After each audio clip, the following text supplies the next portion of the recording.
why do you think as a society we've become so overweight, and why is that still trending upward? Oh gosh, what a great question, Aaron. I think we have to take this all the way back. If you look at the data, I have a really nice chart. If you believe the CDC, if the CDC has any credibility anymore, I don't know that they do. But when these data first started being collected on body mass index back in the early 1960s, the average American man was about 10% obese, again, according to BMI. And we know BMI is not perfect, but it's still a very good, quick and dirty indicator. And women were about 14, 15% obese. This was between 60 and 62.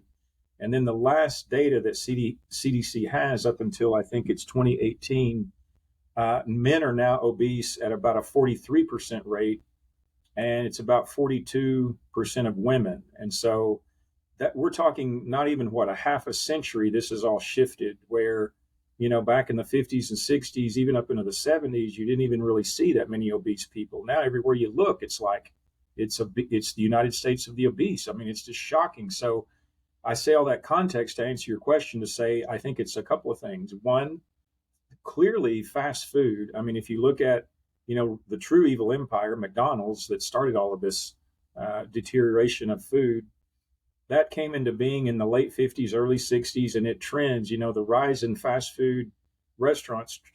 It's just almost a perfect linear correlation with what's happened to us, not only in terms of obesity, but all these other chronic diseases. And then, of course, the so-called green revolution that we implemented into agricultural farming. I mean, at the turn of the 20th century, it was something like 95% of Americans were somehow involved in some form of agriculture. Now, today, it's less than 1% of our population. So it's all these large corporate farms. The small mom and pops have almost been driven out of business. And of course, we have a few mango trees, and we've got a couple of other little plants here and there that we get some stuff from, but we certainly don't have a garden. I literally do not know one person who has a garden.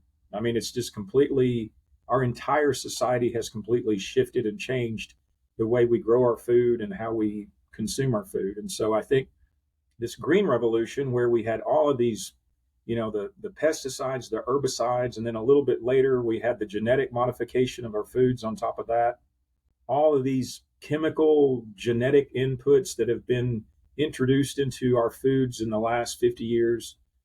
And then, of course, you can't ignore the aspect of technology. I mean, as people were also growing their own food, what were they doing? They were waking up at the crack of dawn, getting out into their own garden or farm, and man, they were working. I mean, that was hard labor, and it didn't matter who you were, unless again you were a banker or somebody else in a store.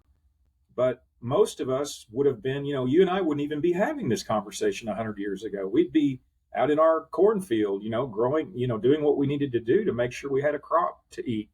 And so when you combine all of these shifts, man, it's no wonder people are so obese. And then take it one step further. I think it's like 75% of Americans are now on at least one medication.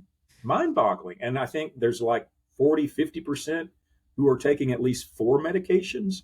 So we're getting sick. What do? We go to a physician who then throws us a prescription, and we take that prescription. It doesn't really work. We take another prescription because now we have more side effects, not only from the original condition, but the side effects of the first medication. And then that polypharmacy starts building this just gigantic, enormous, nasty pyramid of all of these effects. And no one knows the answers to polypharmacy. Polypharmacy is absolutely not studied. And so you have no idea the interaction of all these different classes of drugs to try to address whether it's diabetes or hypertension or dyslipidemia, depression, anxiety, all these different things, asthma, all these different things that people are plagued with today that they weren't plagued with 100 years ago. My God, no wonder 40-something% of Americans are obese today.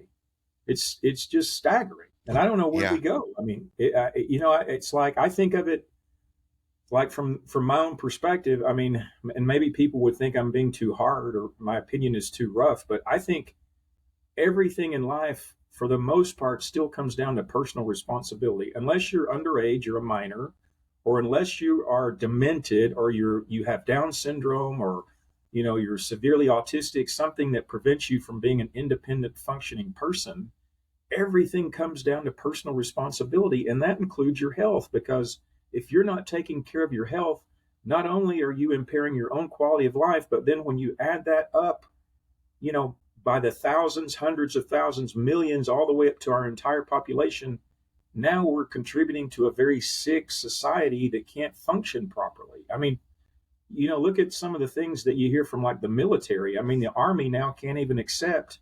There are so many people that try to get into the military and they can't even pass the initial physical examination because they can't run a mile or in so much time. They can't do so many push-ups or sit-ups or pull-ups. So all these basic functions that humans used to be able to do, mostly men, 50 years ago, now they can't even do it. I mean,